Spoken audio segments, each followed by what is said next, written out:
आज लोकसभा के अंदर संविधान के ऊपर चर्चा के दौरान कांग्रेस की वरिष्ठ नेत्री श्रीमती प्रियंका गांधी वाड्रा ने अपनी ही सरकार को कटघरे में खड़ा कर दिया जब उन्होंने कहा कि हिमाचल प्रदेश में पिछले 2 सालों से कांग्रेस की सरकार जो भी कानून बना रही है वो बड़े बड़े लोगों के लिए बना रही है और किसानों और बागवानों की, छोटे छोटे किसानों की अनदेखी हो रही है। इस बात से ये स्पष्ट हो जाता है कि आज प्रदेश की वर्तमान कांग्रेस सरकार पूर्ण रूपेण फेल हो गई है और शायद यही कारण रहा कि पिछले 2 वर्षों के दौरान एक भी बार श्रीमती प्रियंका गांधी वाड्रा हिमाचल प्रदेश नहीं आई, जबकि चुनाव से पहले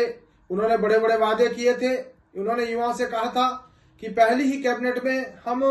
युवाओं को 1 लाख सरकारी नौकरी देंगे और उन्होंने सोलन के ठोडो मैदान से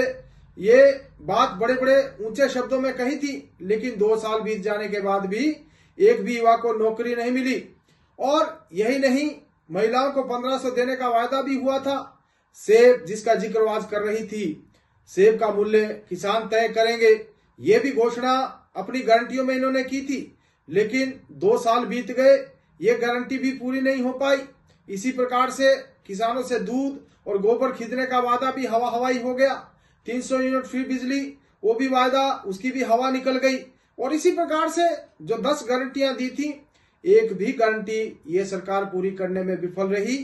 और शायद यही कारण है कि जब 1 वर्ष का